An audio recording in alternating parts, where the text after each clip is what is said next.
Welcome. I am delighted you're joining us again for our 2021 When Learning is Trauma series. We've made it, even with COVID. Martin lives in the UK and has worked in the field of intercultural ethics and dyslexia awareness for over 20 years, speaking in front of the British government, the British-Swiss Chamber of Commerce and Departments of International Trade and international conferences worldwide. He holds visiting lecturer positions at universities Britain, Germany, France, Russia, Switzerland, trains teachers from around the European Union, and is currently authoring a chapter for a major publication on innovative teaching for early years education. Martin, when we talked to you last year, you told us about your appalling schooling, your failure in school, and high school being like torture. But what I took away above all was that when we treat children so appallingly, what are we saying to the society and to the other children in the class? That's what struck me. Lisa's from Pennsylvania Dyslexia. Yep. And a nurse and working in, tell us, Lisa, what you're doing.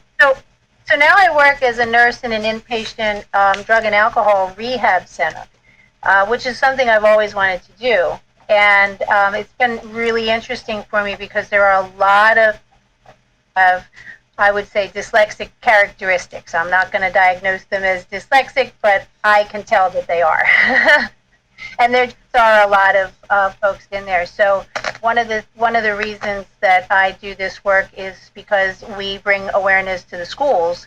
We're also trying to work in the field of like counseling to get this information into the hands of counselors who are working with these people. I primarily work with adults. And today, our topic, Martin, is life after death by education. I love it. Because Lisa and I were both curious to know what stopped you from self-destruction. Fascinating question. And the answer, I think, is a little bit more complex than this, that, or the other. I think one of the things we have to ask is, what do we mean by self-destruction? So, for instance, one of the hangovers I've had from education, and I'm very aware of this, and my awareness of it doesn't stop me doing it. But one of the hangovers I have from education is an ability to take a compliment. People were trying to be nice to me recently, and I was rejecting that compliment. I was trying to make jokes about it. I was making light of it. And I'm aware that when I refuse a compliment, I'm actually insulting the person who's complimenting me. And I'm very acutely aware of this. And it's not a pleasant thing. But let's go back a little bit further. What do we mean by self-destruction? Here's the thing. I couldn't hold down a relationship for years and years and years. Certainly in my 20s. Because as I mentioned last time we talked, my childhood was not devoid of love from my family. So I had love in my childhood, but at the same time, my childhood was very, very painful, very, very difficult.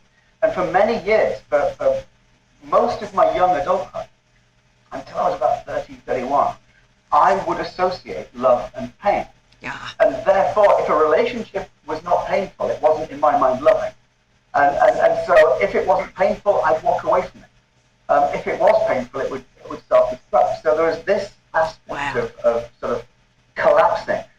Also, let's be perfectly honest. I don't want to say that I did avoid self-destruction.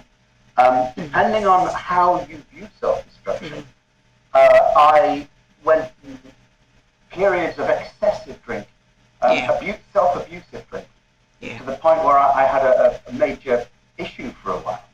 Thankfully, not alcoholism. I wasn't physically addicted, but I was, as it were, psychologically addicted, and I was damaging myself with it. I went through periods of hard drugs and sort of damaging myself like that as well. And there were periods in my life, this is really strange, it's difficult to sort of put into words what was going on, but there were periods in my life, again, sort of mid to late 20s to early 30s, this sort of period where I would physically punish myself by sleeping rough for short periods of time. So there were periods of anything up to like 1 day to 4 days where no one would know where I was. And it turned out I was sleeping in a shop doorway, or I was sleeping in a toilet cubicle, or something like that. And often it was because there was this feeling, on the one hand, of deserving pain. And it genuinely came through from my childhood, this feeling of deserving pain. And on the other hand, it kind of came through as a panic. I remember the last time I did that. It was in Germany. I was living in Germany. And I was shopping with a girlfriend, and we went to a shop. I think it was Galeria Kaufhof, I can't remember. But we went shopping, and I was in one sort of section, and she went and had a look at another section. And I couldn't see her. And I left through one of the doors to look for her. And I didn't know where she was, and I didn't know where I was. And that was the key. I didn't know where I was, and I tried looking for her. This is before the days we all had mobile phones, 2000 it was. I tried looking for her, couldn't find her, and suddenly realized I was lost in the city. And I'd lived in the city for 6 weeks, 8 weeks. I shouldn't have been lost by that point. I was lost. I didn't know my left and my right. I couldn't find where I was. I couldn't find her. Couldn't contact her. And suddenly this guilt and shame of not being able to know where I was and not being able to navigate left from right collapsed in on me and crushed me. And I can only describe it as a miniature breakdown. Where I ended up walking the streets for hours and hours and hours and sleeping in a shop doorway in the middle of, well, not quite winter, but early spring. And it strikes me looking back on this time that it's not unconnected. The dyslexia issues that I was having, as in not knowing left from right. And by the way, this is at the time when I've just discovered I was dyslexic. So I found out when I was 30, and I was 30 at this point. And this inability to find left from right filled me with shame, filled me with self-loathing, filled me with this sense of I should be able to do this. And I couldn't, and I was letting those around me down, like I used to at school. And so we say, how did I avoid self-destruction? It depends what you mean by self-destruction, to be honest with you. I mean, I'm now an old geezer, this is hopefully long behind me, but there was a period between, leaving school at 17 when I had a problem with authority and I couldn't accept a boss telling me this, that, or the other, and I was getting fired every time I got a job. Through into my 20s when I started to get girlfriends at 23. I was really late, girls hated me. To my 20s when I started to get girlfriends and couldn't hold a relationship down, into this period of heavy drinking, and then a period of self-enforced punishing myself by sleeping rough. It stays with you in ways which are, I suppose for me, we look at the figures for dyslexia and mental health issues and self-abuse and self-punishment. We look at the figures for dyslexia and homelessness. And I didn't go down that route fully.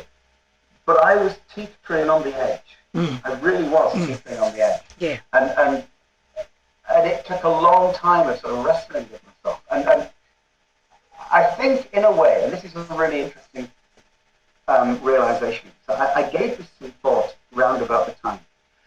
I know what stopped me from going down that route. It was the fact that I just discovered I was dyslexic, and I was finding out what that meant for me, and the problems it gave me, and my inability to find my left and my right. Yeah. And I was realizing, I was also coming to terms with who I was. This is really interesting, because I just moved from a tiny village in Wales, really small village in Wales, to Germany's fourth largest city, in Cologne. And so you have to reassess who you are. You lose your social place, you lose your friends, you lose your lifestyle. You have to rebuild it, and you reassess who you are. Now, in one respect, I say fortunately, although clearly it's not fortunate. My father died around about that time, and a couple of months later, my stepfather died. so I lost two fathers within a very short period of time. When I was 30 to early 31, and it sent me into a bit of a depression. And one of the interesting things about going into a depression is that one of the things you can do is you withdraw from people.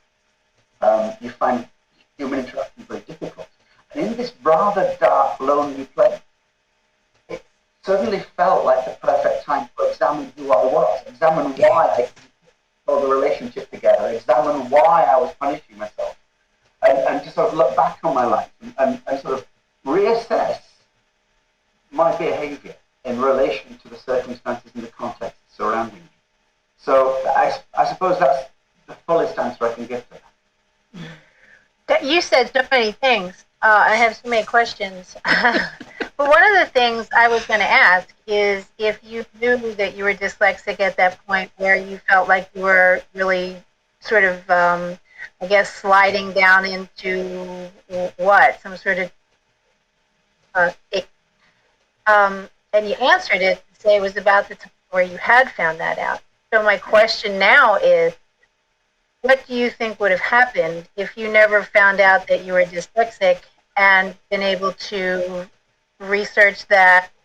What do you think would have happened if you had never known that? Fascinating question. Let's contextualize this a little bit.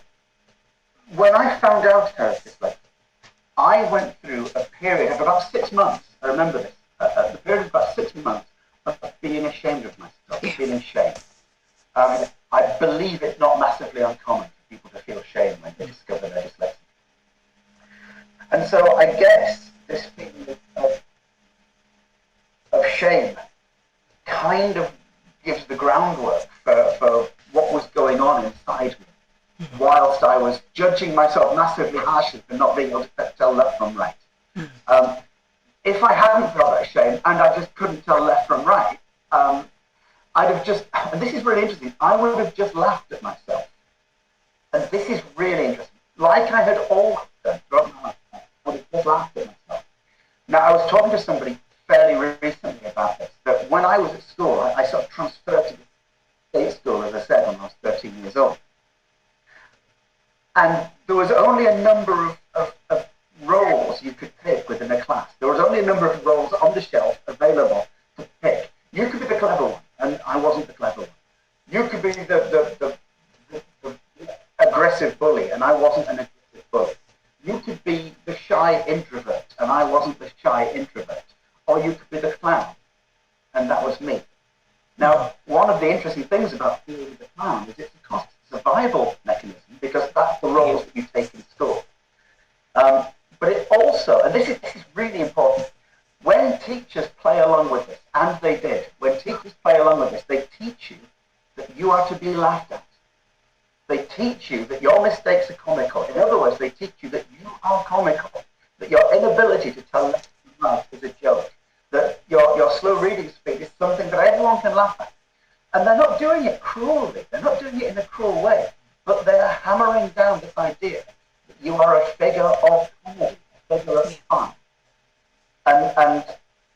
And so I suppose I was undergoing a moment in life where I was reassessing this sort of self-opinion of myself as a figure of fun. But I was reassessing it through this period of feeling ashamed of myself, of finding out I was dyslexic.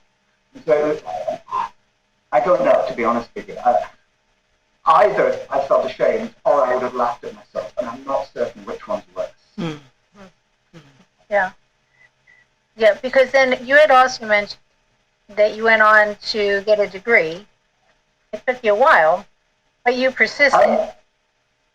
Yeah, I mean, I got my degree by then. So I dropped out of school, I sort of held back a couple of years, dropped out of school, went back to sixth form college, dropped out again. And I got to university when I was, I don't know, my birthday's in October and the academic year starts in sort of late September. So I was 22, nearly 23 when I went to university. And I took, throughout my 20s, that's what I was doing in this tiny village in Wales. I was at university. And throughout my 20s, I was at university, took a degree and then took a master's degree. And I found out I was dyslexic as I was handing in the master's degree. But yes, it took persistence to even be there, to even get to university, to even assume that I could go to university. It took persistence and just some really happy coincidences, meeting people who said, you're not stupid to me, that kind of thing. Yeah. Which is because I thought that like I didn't know all the rest about some of the issues that you had when you were younger, but one of the things that we were interested in is how did you persist? How did you make it? How did you keep on going in college as opposed to just throwing your hands up and forget it, I can't do this? A lot of the folks that I know, they get to that point, and how did you get there? That's what we're so interested in. I got there because it's a series of sort of coincidences that come together. One of them is that I went in the first place because I wanted to be something in the theatre, and it didn't happen, and I didn't know what else to do. And I was unemployed, and I've been unemployed for 3-4 years. And I was on an employment training course with a woman called Nicola Paul. I remember her very well. And she was my first adult relationship. Not a girlfriend relationship, just a friendship. The first friendship I'd ever made as an adult. And so I respected her tremendously. And she was on this sort of employment training course, killing time while she got herself a maths degree, or a maths O-level, I think it was, GCSE we call it now, so that she could go off and teach English as a foreign language. That was like a requirement for some reason to have a maths qualification to teach English. And so she was spending time at this employment training place so that she could get her qualification. And I was there because I had nothing else, really. I didn't know what I wanted to do. I was effectively unemployable. And she just said to me, Martin, you're not stupid, because I'd always referred to me as though I was. And she said, why don't you try university? And because I respected her so much, she was my first adult friend, now I still run to child.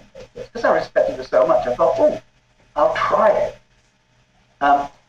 And interestingly, I chose philosophy.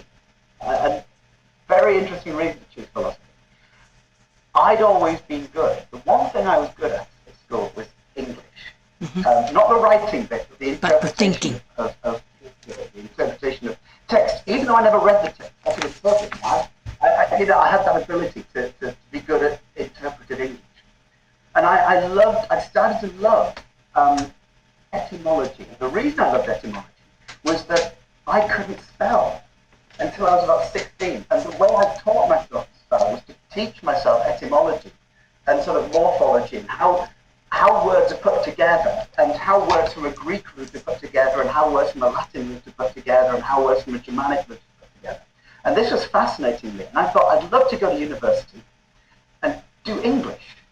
But it wasn't English. It was something like linguistics, which I really wanted to do. I didn't know that there was a course called linguistics, because I wasn't sure, and no one was there to teach me or to tell me that it was linguistics. I just thought it was English. And I looked and looked and looked and couldn't find a university degree that didn't involve a lot of reading. Yes. And it was as simple as that. Yes. And Yes. I didn't know I was dyslexic, but I knew I couldn't read. Yeah. And so I couldn't find a university degree that didn't involve a lot of reading. But I had this interest in sort of philosophical issues, so I chose philosophy. But even, again, I didn't know I was dyslexic, but I chose the philosophical subjects that I could spell. So I didn't study Nietzsche. I didn't study Schopenhauer. I didn't study Merleau-Ponty. I didn't study existentialism because I couldn't spell them. So I chose things like John Locke, and David Hume, and Immanuel Kant, the easy to spell philosophers. And that kind of guided me, this sort of limitation of what I could do and what I couldn't do. Not knowing why, but what I could do and what I couldn't do guided me to get to a point where I just ended up doing philosophy. It just so happened that the same kind of interpretation that I would use for interpreting theatre shows, interpreting text, came in quite useful with people's arguments or something. So so I could do philosophy. But I didn't read any philosophy, so I was getting really good grades. And then the exams would come down, and I go, good God, what are the facts? And for years, I had that trouble. So,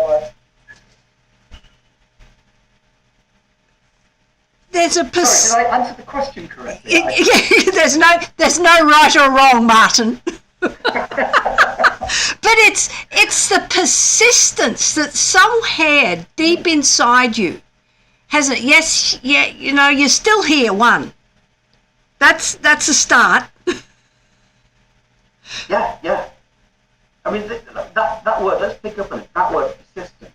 I've always called it bloody mindedness, I suppose. Persistence. It's a really important thing. Why I'm so persistent, I don't know. I think it was because I was pushed by my parents. I think it's because they pushed me. They didn't give up on me, and I came from a background where persisting was the right thing to do. And what it means is that you end up through school persisting through constant failure. And if you persist through constant failure, then at those moments of failure, your default setting is persistence. Here's an example. I mean, I'm doing my doctorate at the moment. There was a period where, for one reason or another, it all went a bit pear-shaped. And I had a year and a half where my work was quite substandard, and my supervisor was very open about that. And there was a moment which was touch and go whether I'd effectively continue at the university. That was psychologically hard. That was emotionally very, very hard. And what do you do in those situations? You persist, because that's what you do. That's what happens when things get hard. You persist, you go through it, because you're taught to do that. Because academia has always been hard, at whatever level. And it's never been a surprise that I can sometimes struggle academically. So yeah, it's persistence. And because it's drilled into you, drummed into you, you're formed through persistence. And when you're at school, you fail, and you either sink or you swim. It really is that simple. I have so many questions. Lois, do you mind if I ask another one? Because I Keep really going. like this is Ask. running in my mind. Yes. So Martin, you found out you were dyslexic when in school during your master's program, correct? Yeah. Somewhere around there. So I would imagine, because what I'm hearing is that you felt badly about not being able to do certain things, especially in school. When you found out that you were dyslexic, from that point until now, after having gone through a period of finding yourself, do you look at yourself now as though you're very strong, like very strong-minded? Do you see yourself as, or do you still see yourself as a failure? Do you feel less of a failure now because you understand dyslexia and you see how far you've come and how much you've persisted? Or do you still feel like that failure that you used to feel like? Do you feel stronger, or do you feel like a failure? Yes to both of those questions. And this is the thing. I think, I have a sense that I know what I've come through to get where I am. And I'm not, and I know that I'm not in a great place. I'm not rich. I'm not, I don't have 3 cars, 2 houses. I don't have the riches. I don't have the material wealth. And the material wealth isn't a bother because it's material wealth. The material wealth in our society is a marker of how much you're worth, which is really important. This is why pay negotiations for so many people are so important. It's not because they want money, it's because it's a marker for how worthwhile they are, how valued they are. And so, I don't have the material wealth. In many respects, I've spent more time unemployed than employed. And so you kind of feel that you're a failure. I mean, I've spent so much time on the dole, as we used to say in England, claiming benefits and welfare payments. You don't feel good. You walk into these offices and you feel like a failure when you're in these offices. even now, I have imposter syndrome, they call it, all the time. And I'm telling myself it's imposter syndrome. But actually, when you tell yourself it's imposter syndrome, you're kind of making a value judgment that I'm not a failure, you know. Because imposter syndrome is for people who think they can. So if you say, I've got imposter syndrome, possibly you'll say, yes, I can do these things. But yeah, I constantly suffer imposter syndrome all the time. And I suppose, in a way, the fact that you keep going through that is the proof of the pudding. The proof of the pudding is, can you keep going when you feel that you're not worthy, or that you're not very good, or that you haven't achieved, or that, you know, that you're not able. And this is where it counts. I remember a girlfriend I had. Actually, yeah, I remember what it was. About 10 years ago. 11, 12 years ago. And we were on and off for a little while. And then when we were finally over, her parting shot to me was not exactly verbatim, but close enough. Martin, you're not rich. You don't have a stable job. You don't have a stable income. You couldn't support me. You couldn't support a family. You're not a man. That's basically what she said to me. If I didn't feel like a failure, I wouldn't have cared. But when she said it, she hit that vulnerable part within me. You can't do this. You can't do that. You're not worthy. You're not, and it really hurt. Yeah. It really hurt. Yeah. And it sent me into a spiral of, again, Yeah. sort of self-doubt and self-loathing, and it was quite a dark place. Yeah. From which, by the way, I came out doing a doctorate. You know, that was my midlife crisis, I suppose, and my yellow Ferrari was the doctorate. So, you know, it's like, because you again, you reassess what it means to be yourself. Yeah. But yeah, that parting shot of hers hit me where it hurt, because that's what deep down often we feel about ourselves. Yeah. We are made to believe when we're at school that we're failures, because you're judged by your grades. Yeah. And as an adult, you're judged by your money. Yeah. And it's the same thing. And of course, if you don't get high grades, chances are you won't get a lot of money as an adult either. Yeah.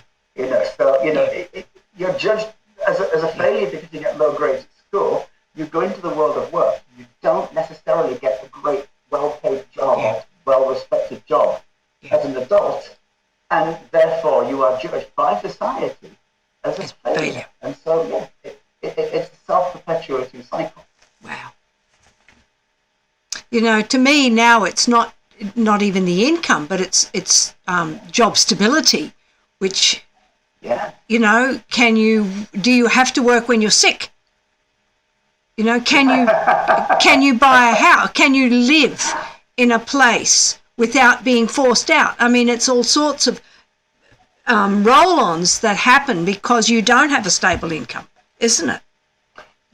Yeah, I mean, fortunately not recently, but it was a few years ago. I suffer from, this is a horrible thing for anyone, because it makes me sound like I live in the 18th century. I suffer from gout. Yeah. So once or twice a year, I get an attack of gout, and I can't walk. Yeah. And for anybody who's ever suffered gout, anybody who's watching who's had gout, you'll know how painful it is. Yeah. And you know how painful it is. And I remember once going into work and having to climb a number of steps on crutches, squealing in pain as I was doing it. And one of the clients at this place where I was working turned to a colleague of mine and said, "What's he doing here?" And the colleague said quietly, "Well, he has to come." Yeah. So the question wasn't what's he doing, the question was why is he here? Yeah. And the answer was because he has to be. Yeah. And if I don't go, I don't get paid. Yeah. And not only do I not get paid, but I might not get asked back. Yeah. And so you have to put yourself through this. And I remember that week, by the way, I was delivering a course to a group of people, and I mean, it's ridiculous, the pain I was going through. Yeah. I knew I was doing the wrong thing, but when you're having a bad attack of gout, you don't. I was gobbling tablets like the smartest. Yeah. And then occasionally I'd have to go and be sick because they were messing with my stomach. And so not only was I in such enormous pain, but I was making myself physically sick and nauseous because that was the only way I could keep a lid on pain. It was, and you know, you're going home at the end of the week with really, and I'm not in any way demeaning this, with less money than you would get from working on a shop table. Now, there's nothing wrong with working in a shop. There's nothing wrong with working on a shop table. But if you've been told that your job is a skilled job, if you've been told that you need qualifications for that job, and you're still getting paid less than what a school leaver could earn, working the pills, there is that societal view of how much you're worth.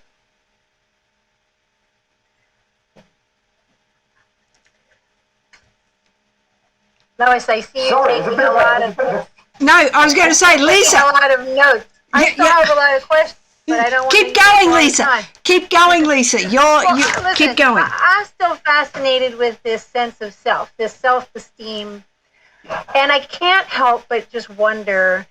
And I know it's like a hard thing to talk about because we don't know. You were, older when you found out. But what would have happened if you knew when you were a child that you were dyslexic, and what did that mean? And I just wonder about those things. What kind of difference would it make for your teachers to understand this, for you to understand this, for everybody to understand where your strengths are, as opposed to always looking at the things that you can't do? And yet, would it have made you as tough of a person? I mean, it's a very hard question to answer, but I'm curious. What the answer is. Yeah, I can tell you at least what the answer would be for part of what you're asking. In terms of how would I have developed as a human being, I don't know. In terms of finding strengths, not weaknesses, I don't know. But what I do know is I grew up in the 1970s, which still I can't believe is more than 30 years ago. I grew up in the 1970s. And when I was at primary school in the 1970s, there was a special class. And this is the thing, in those days there wasn't the inclusion policy that we have these days. There was a special class. And this class was called the remedial class.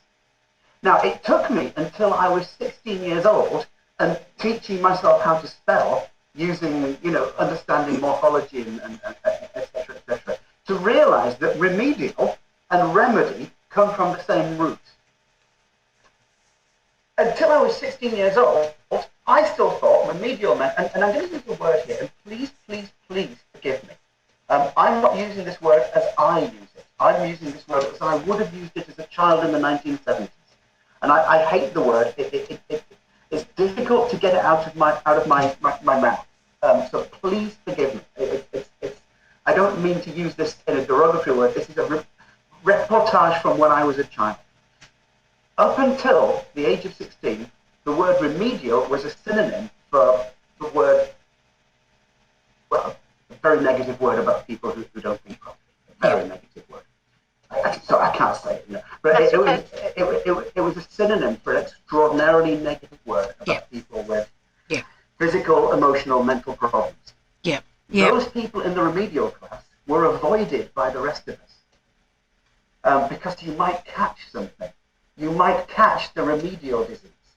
And so all those kids with dyslexia who were put into the remedy class, into the remedial class, they were all looked at as though they have some form of contagious mental disease. Wow. And that we would get it too if we went too close to it.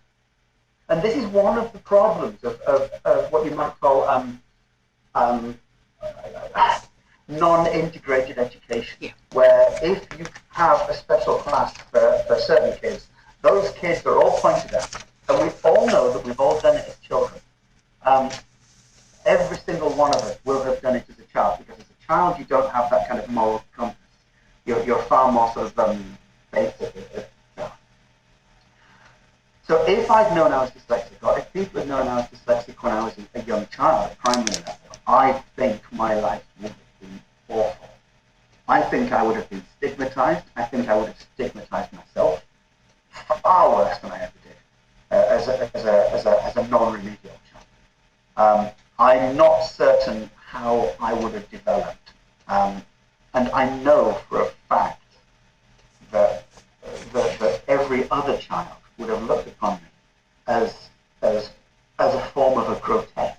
I know that 100%, because that's what happened, certainly in those days, in non-integrated schools and classes.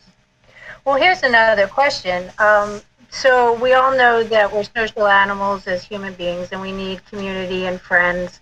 Do you feel more isolated having grown up in this, like in the remedial class? Has that been a theme in your life? And if it's too personal, you don't have to answer that. But I'm wondering, like, how some of these kids, I'll just use my own kids as examples, they tend to have friends that are sort of similar, with similar abilities. And I think sometimes they are looked upon as like those other kids. And I wonder about the sense of community that some of these kids have. Are they more lonely? And I see this. That's why I'm asking. I don't know if everybody has that same feeling that you're a little bit more isolated from the quote-unquote mainstream.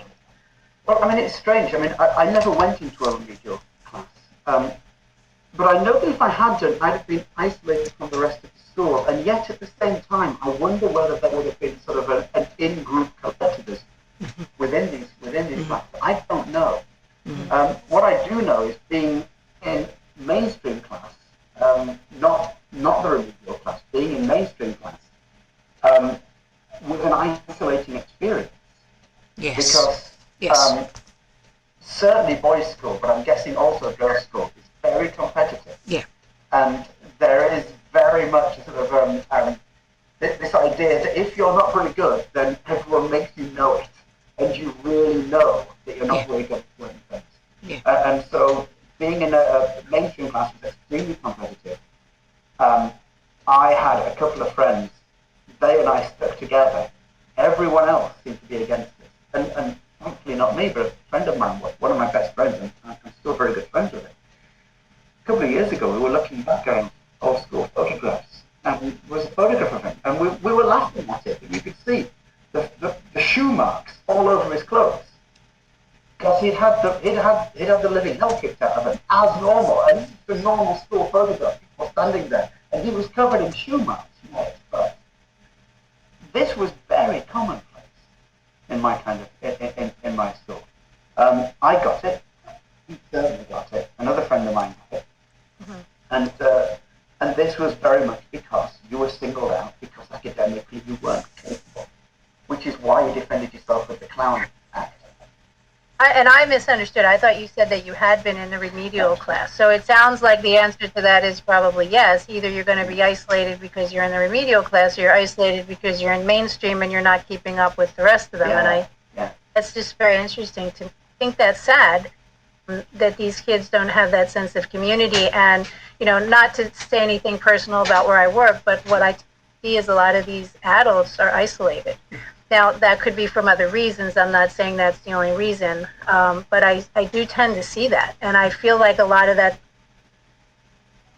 where these kids are going through this, and obviously not everybody who's dyslexic is going to be in that category. And there's certainly dyslexic people who would say, no, I have tons of friends or whatever, but I just tend to see that they are, and again, I'm my own family's experiences, that they tend to be a little bit more isolated from the quote-unquote mainstream.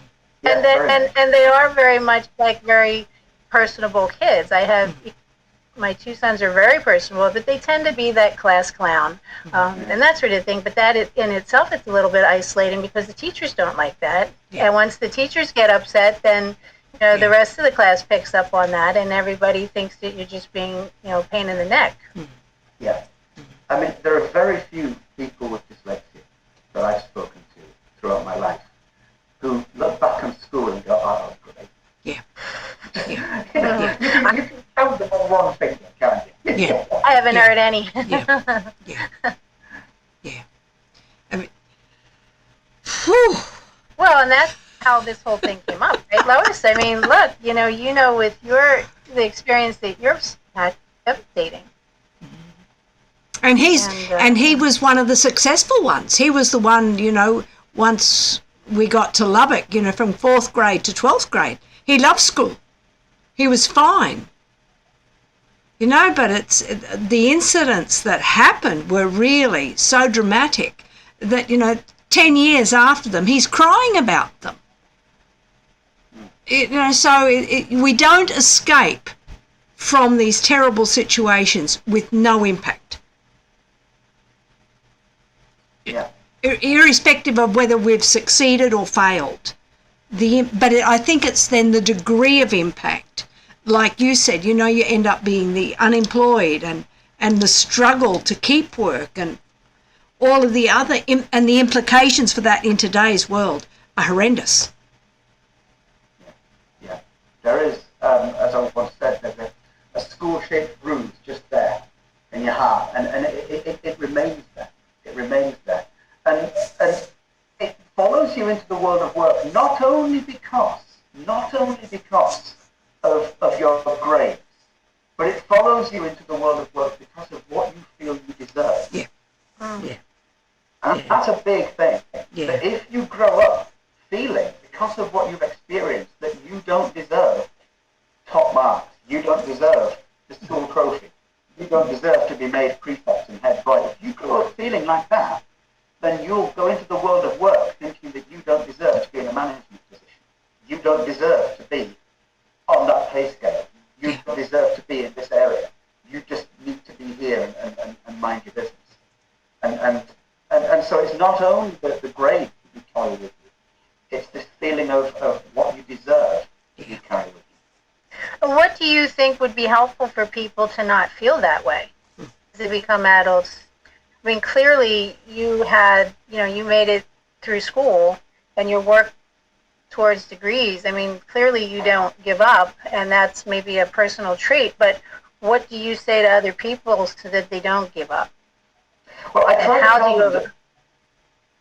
to tell them, and I say this again and again and again. I say, look, your school grades are not a measurement of how intelligent you are. They are not. They're a measurement of how well you can do a school exam. Yeah. And that's not a terribly important point. It really isn't. I could have missed 90% of secondary school, and I don't think my education would have suffered at all. Socially, I think I have benefited because I wouldn't have torture.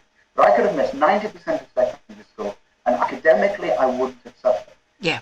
Your school grades are not a measure of who you are. If they were a measure of who you are, then I wouldn't be doing a doctorate. Yeah. I wouldn't have a master's degree. Yeah. I wouldn't be teaching in university. Yeah. So if you're like, I don't mean this in an arrogant way. I genuinely don't. But in one respect, I am the proof that the school grades that I was getting are not the measurement of how intelligent I was. Yes. And all of those kids who are made to feel lowly because they're getting low grades should look to that, should look to these examples and say, actually, it's not me. It's not the measure of my value. It's not the measure of my work. And it's not even the measure of my academic work. It's the measure of this school's ability to teach me. And there needs to be this conversation. Yes. But we bear the cost of that. Yeah, we do. I mean, and it's billions of dollars, by the way. Yeah. I mean, there was I was looking at a figure from my mind. I think it's UNESCO Institute of something. I can't remember exactly what was UNESCO figures. Showed that the United States loses over $30 billion a year because of its inability to deal with dyslexia effectively. Wow. That's $30 billion a year. Yeah. The cost, the financial cost is enormous. Yeah. The human cost, the cost of alcoholism, the cost of homelessness, the cost of mental health issues, is both a financial burden and a moral and interpersonal burden that a society cannot afford to continue, if you like, creating, because the society is creating it. Yeah. And one of the simple ways to put a stop to it is for the school system to be transparent that not succeeding in school is not a measurement of how bad you are. Yeah. And for teachers to go, okay, well, kid can't do that. Never mind, I'm sure this kid can do other things. Let her go off and do them, or whatever. Because, I mean, I personally do not see the point in forcing a kid who can't do schoolwork to do more schoolwork.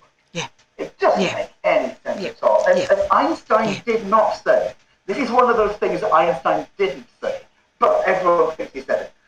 The definition of madness is to keep doing the same thing and expect different results. Whoever said it first got it damn right, didn't he? And that if we continue to say, well, this young girl, this Lois, she can't do maths, so we'll punish her until she does it. And we'll give her extra maths homework. It doesn't make any sense. It sounds like a form of torture. Cognitive dissonance. Torture. I was on a call on Friday with these gifted homeschoolers, and a man was talking about all of the amazing activities he had to work with children, doing everyday activities. And that's what every child who is not learning in classroom should be doing. Not more of the same, a wider activity so that they can connect the dots, so that they can come into the regular classroom and feel successful. I've been beginning a conversation with a German university in Berlin, and I had one of the early stage conversations this morning with them. How can we create what they call in Germany learning offers that do not restrict people to this sort of multiple choice or essay writing kind of answer? Because, by the way, I mean, let's just take multiple choice as a simple example. I mean, okay, look, most multiple choice questions will have similar sounding answers or similar looking answers. So, is the answer 3.14159, or is the answer 31.14, or is the answer 314.11? And, if you've got dyslexia, you can't tell the difference. What's that fluid in your knee? Is it synovial fluid? Is it synaptic fluid? Is it synoptic fluid? I don't know. They all sound the same. Asking me that kind of question isn't asking me what I know about the subject in hand. It's basically tricking me. It's basically throwing me a curveball. That's what that is. Asking multiple choice questions is partly it's putting pressure on chronological processing, because you're reading and you're reading and then respond answer. It's putting pressure on working memory, because you're then going to throw your memory back. It's putting pressure on sequencing, because you've got to look at which one is it. It's putting pressure on all sorts of things that are not the things that you've been trying to teach. Yes. And it's the same with essay writing. Essay writing, certainly in an exam, is putting pressure on chronological processing, on working memory, on executive functioning. It's putting pressure on all these things that are not the skills to be taught or learned. And therefore, the whole point of testing kids in schools is it's topsy-turvy. There's no reason to test kids like that, because you're testing them on the wrong thing. And there's no wonder people with dyslexia fail at school, because we're not being tested on what we can do. We're tested precisely on those things we can't do. And to me, a multiple choice question has got nothing to do with what the person's learning. It's for ease and speed of marking. That's what it's for. That's why they've been designed in the way they have. And what are we doing? There's only one right answer, and all the others are wrong. That frustrates me in a world where we want to teach kids to be creative, to think. Oh, don't start me. Anyway. I mean, I'm not bad at maths, but I'm terrible at numbers. And so, if we're discussing a maths thing, I'll explain what's going on, and I'll even give an answer. But the chances are the decimal points in the wrong place, or the numbers are the wrong way around. The points are definitely there. and yet, with a multiple choice question, you've just given the wrong answer. You've just got it wrong, and you get marked down. And I remember my multiple choice answers at school, and they were hopeless, absolutely hopeless. So it happens a lot, and this is one of the things that it's not only the schooling, but it's the examinations towards the end of the Yes. schooling that Yes. show you how good you are and Yeah. how well you have done and what you are worth and what you then deserve to get afterwards. Yeah. This Yeah. is the thing. Do you deserve to get to technical college, to university, to Yeah. whatever? What do you deserve at the end of school? That's the implicit question. Yeah. At the end of school, what do you now deserve? That's interesting. I've never thought of it that way, but that sounds, yeah. What you said sounds right on. I never thought of it like Yeah. that. That's a shame. And so, yeah, and we dyslexics come out thinking, well, clearly we don't deserve Yeah. X, Y, or Z. And we know we don't because the school Yeah. systems told us we don't. Well, I think it's a shame now, even with the trades that a lot of people, employers, are insisting that people have college degrees. And I think, why? You know, if you're going to be, say, a plumber and you're very good at imagining all the plumbing things, what do you have to be doing exams with writing or just a college degree just to say you have a college degree? Like, it seems like that doesn't make a lot of sense to me. And it actually holds people back and out of those fields. And I hope that we can, you know, stop doing that and insisting everybody has this college degree for what? You know, a lot of the trades, again, you need to have that practical, visual, hands-on, can-do stuff. What do we need this piece of paper about? And And the way to do it is, sorry, Liz, but the way to do it is to stop telling ourselves that, okay, a college degree is the ultimate. A college Yes. degree is the top. yes. And that anything that's not a college degree isn't as good. You guys, you don't need a college degree because you can go off and become plumbers. Yeah.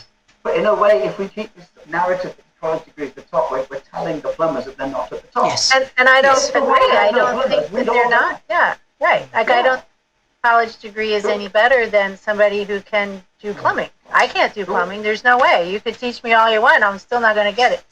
In The Hitchhiker's Guide to the Galaxy, I think it was The Hitchhiker's Guide to the Galaxy, because there was a TV show when I was a kid, and I watched the TV show, Hamburger Bugs. In the TV show, there was a planet, and on the planet there were 3 rockets, and one rocket, one rocket contained scientists, and one rocket contained business people, and one rocket contained electricians and plumbers and cleaners. And the people on the electricians, plumbers, cleaners rocket lived, and everyone else died. Because you can escape from a planet, but it turns out who are the useful people in society? Who are the people who actually are able to run? Who are the ones we cannot do without? Yeah. And it's those people who have traditionally been looked down upon because they don't have an academic education. And when we look at it like that, when we look at the idea that we look down on those people who don't have the academic qualification. The ones with the academic qualifications. Professors of philosophy. We don't need them. We don't. We need electricians, we need plumbers, we need people who can load and unload the food in the evening. And this has become obvious during the COVID crisis. Yes. Yes. We've got the doctors and the nurses. Yes. The what you call the key health workers. Yes. Brilliant. Fantastic. Let's celebrate the doctors and the nurses. Who else have we relied on? We've relied on the people who've been taking the rubbish away. Yeah. We've relied on the people who've cleaned the streets. We've relied on the people who've been in the shops. Yeah. We've relied on the people who've made the sandwiches to send out to the hospitals. We've relied on these very people. Yeah. Without those people, we would have all died. Yeah. Yeah. Simple as that. Yeah. That's for sure. Martin, we've talked for an hour. Have we? Because, blimey, we haven't we?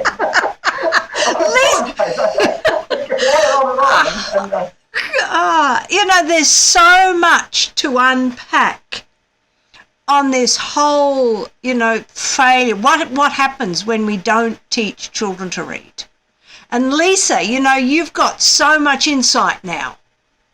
Well, most likely you always have, but it's just been expanded by working in this industry. Is there anything else you wanted to say? Who, me? Yeah. Oh, well, no. I just want to thank Martin for talking with us again. I could listen to you all day. I love your stories, and it's so important to hear. It's important for people to hear this, and how we can help people that are feeling this way about their educational experience. So I really honestly thank you for talking to us. I really enjoyed it. It's a pleasure, a cathartic pleasure, and it really is. And it's interesting. You ask the questions, and I have to sort of confront them.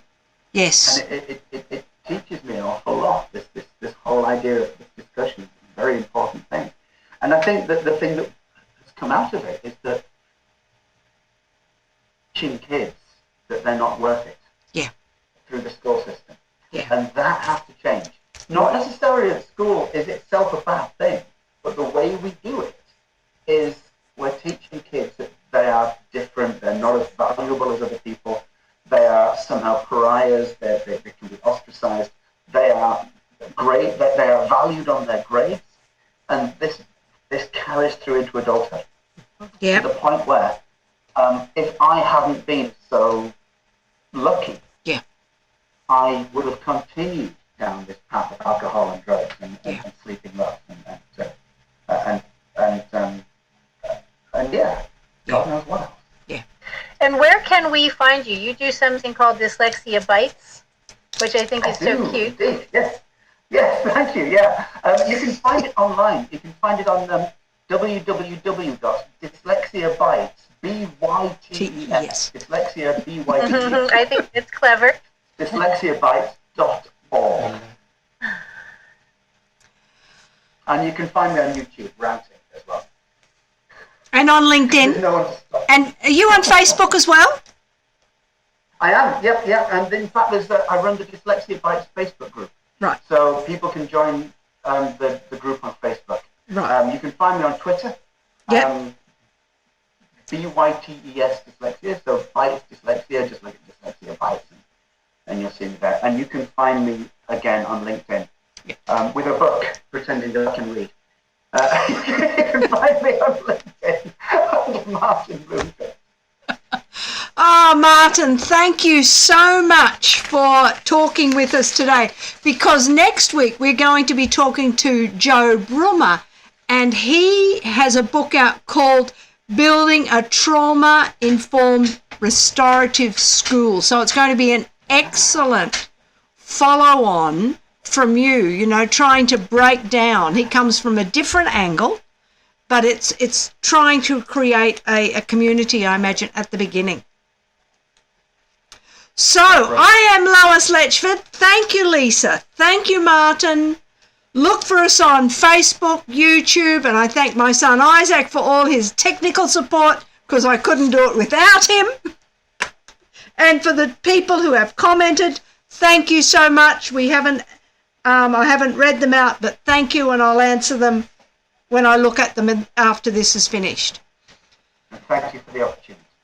Thank you, and we'll talk to you next week, Lisa, and Martin will be in touch over the time. Yes, thank you.